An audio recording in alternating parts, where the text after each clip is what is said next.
दोस्तों, आप लोगों ने कभी सोचा है एग्रीकल्चर के बारे में कि एग्रीकल्चर की शुरुआत कैसे हुई थी? कैसे इस सोच को इतने बड़े प्राइमरी सेक्टर में कन्वर्ट कर दिया गया? कभी सोचा है आप लोगों ने? जी हाँ, आज का जो मेरा टॉपिक है वो मैं बात ही करने जा रहा हूँ एग्रीकल्चर के बारे में। यानी कि एग्रीकल्चर में मैं यहाँ क्रॉप्स के बारे में बात नहीं कर रहा, मैं यहाँ पे बात करने जा रहा हूँ बेसिकली एग्रीकल्चर जो हमारे हिस्ट्री से कैसे कनेक्ट करता है, कहाँ से इसकी शुरुआत हुई थी। चलिए शुरुआत करते हैं इस वीडियो से। हेलो फ्रेंड्स, मेरा नाम है शशांक सिंह और आप देख रहे हैं मेरा यूट्यूब चैनल। आज का जो टॉपिक है हमारा वो बात करने जा रहा हूँ एग्रीकल्चर के बारे में। यानी कि मैं यहाँ हंटर्स और गैदरर्स के बारे में बात करने जा रहा हूँ। आई थिंक काफ़ी आप लोगों को अब समझ में आ गया होगा कि मैं जिस टॉपिक के बारे में बात करने जा रहा हूँ वो हिस्ट्री के किस टॉपिक से बात करने जा रहा हूँ। जी हाँ, मैं यहाँ पे अर्ली ह्यूमंस के बारे में बात करने जा रहा हूँ, कैसे इंसान हंटर गैदरर से एक सिविलाइज सोसाइटी की तरफ बढ़ता है। तो चलिए शुरुआत करते हैं। तो बात है करीब आज से 2 मिलियन ईयर्स अगो की, या करीब 20 लाख साल पुरानी बात है ये। हुआ क्या था, इंसान जो है बस एक वो हंटर और एक गैदरर था। हंटर और गैदरर बेसिकली क्या होता है? हंटर और गैदरर का मीनिंग होता है जब वो शिकार करता है जानवरों का, उसको हम हंटर कहते हैं। और गैदरर यानी फूड को इकट्ठा करना। तो इंसान को ना तो सोच थी इस बात की कि कैसे फल को उगाया जाता है, कैसे खाना बनाया जाता है। उसका दिन भर का काम बस यही हुआ करता था कि किस तरीके से अपने दिन भर के खाने की जरूरत को वो पूरा कर सके। उसके लिए वो जंगलों में दिन भर यहाँ और वहां भटकता रहता था। उसका यही काम होता था कि रोज किसी जानवर को मार के खाना, जहां फ्रूट्स मिले वहां मार के खाना। लेकिन वो होता क्या था कि वो माइग्रेट करता रहता था एक जगह से दूसरी जगह। उसके माइग्रेट करने के काफी सारे रीजन है, लेकिन जो मेन रीजन है वो ये थे कि पहला रीजन तो यही था कि जैसे मान लीजिए कि आप किसी जगह पे रह रहे हैं, अगर आपको काफी सारा खाने का सामान दे दिया जाए और आप वहीं रहते रहेंगे उस कमरे में बंद और खाना खाते रहेंगे, एक दिन होता है कि आपका खाना खत्म हो जाएगा। उसके बाद आप क्या करेंगे? आप घर से बाहर निकलेंगे, मूव करेंगे और कहीं और जाएंगे खाने की तलाश में। तो कुछ ऐसा ही था हंटर गैदरर्स के साथ। जब वो रहा करते थे किसी एक जगह पे और एक पर्टिकुलर एरिया का सारा खाना वगैरह जब खा के जब सारे रिसोर्सेज खत्म हो जाते थे, तो वो फिर खाने की तलाश में यहाँ वहां भटकने लगते थे। ये था उनका पहला रीजन। दूसरा रीजन होता था वो जानवरों को फॉलो करते करते माइग्रेट करते थे। जैसे जानवर भी अपने शिकार के लिए, खाने के लिए यहाँ वहां भटका करता था, तो वो जानवरों को फॉलो करते हुए भी यहाँ वहां भटकने लग जाते थे।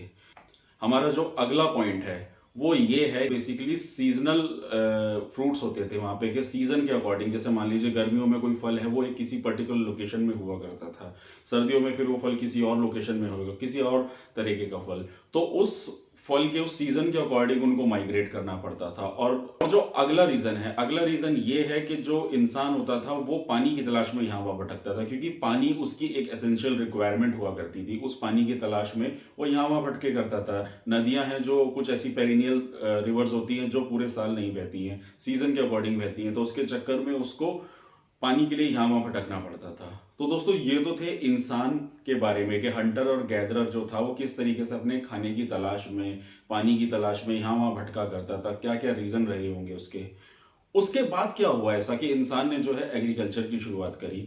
उसके बाद ये होता है दोस्तों कि आज से करीब 12,000 साल पहले इंसान जो था ना, क्लाइमेट में बदलाव आ गया। अचानक से क्लाइमेट अचानक से पूरा बदल जाता है। सूरज की किरणें इतनी जोर से पड़ती है, जो पूरा हमारा जो आइस पीरियड था वो खत्म हो जाता है। और बहुत सारी धूप पड़ने से, गर्मी और हीट प्रोड्यूस होने से हमारी जो अर्थ थी उसके अंदर काफी सारे उपजाऊ पैदा होते हैं। यानी कि एक पूरा का पूरा ग्रीनलैंड पैदा होता है, जानवर काफी सारे निकल कर आते हैं, ऑटोमेटिकली खेती बाड़ी स्टार्ट होती है। अब यहाँ से खेती बाड़ी ऑटोमेटिकली अपने आप नहीं स्टार्ट होती। बेसिकली यहाँ होता क्या है कि जब एक इसमें मैं थोड़ा सा टेक्निकल रीजन बताऊंगा कि जैसे मान लीजिए अगर आप ज्योग्राफी की बात करें, जब सनलाइट जो होती है, जब सनलाइट किसी चीज पे पड़ती है तो वहीं से एनर्जी प्रोड्यूस होती है। तो यही हुआ था कि जब सनलाइट पड़ी अर्थ पे और पूरे रिसोर्सेज डेवलप होते हैं तो ऑटोमेटिकली वीट, बार्ले, राइस ऐसी चीजों की पैदावार शुरू हुई। और इंसान ने इन चीजों को नोटिस करना शुरू करा और डोमेस्टिकेशन भी स्टार्ट किया। तो यहाँ पे बेसिकली होता क्या है, डोमेस्टिक मतलब जानवरों का लालन पालन करना, उनको पालना। तो इंसान ने दो चीजें नोटिस करी। पहली चीज तो ये कि जो हमारे बीज होता है, यानी कि जो हमारे चावल का या हमारे अनाज का, जो हमारा अनाज पैदा होता है वो उगना शुरू होता है धीरे धीरे। और इंसान ने नोटिस करना शुरू करा कि कैसे हमारा अनाज धीरे धीरे उगना शुरू हो रहा है। और इस एक्टिविटी को उसने जब ऑब्जर्व किया कई सालों तक, और उसको समझ में आया कि ना कि इधर उधर भटकने से अच्छा है एक जगह रहकर ठहर कर इस चीज को उगाया जाए और उसका वेट किया जाए। और यहां से शुरुआत होती है दोस्तों एग्रीकल्चर की। उसके अलावा इंसान ने काफ़ी सारी चीज़ों को नोटिस करा, उसने जानवरों की एक्टिविटीज़ को नोटिस करा, देखा किस तरीके से जानवर जो है ब्रीडिंग सिस्टम को उसको नोटिस करा, उसका देखा किस तरीके से वो बच्चा पैदा कर रहा है, ऐसी चीज़ों को नोटिस करा, दूध देना, तो गाय हो गई, बकरी हो गई, तो इन लोगों को डोमेस्टिकेट करना शुरू करा और यहाँ से शुरुआत होती है एक नए सिविलाइजेशन की। और उसके बाद इंसान यहाँ से एग्रीकल्चर और डोमेस्टिकेशन को फॉलो करता है और सब लोग सोसाइटी में एक जगह स्थिर होकर रहने लग जाते हैं। फिर जिस हिसाब से इंसान एग्रीकल्चर में जब चीज़ों को उगाने लगता है, पैदा करने लगता है, उनको स्टोर करने के लिए चीज़ें चाहिए, तो वो मिट्टी के बर्तन बनाने लग गया।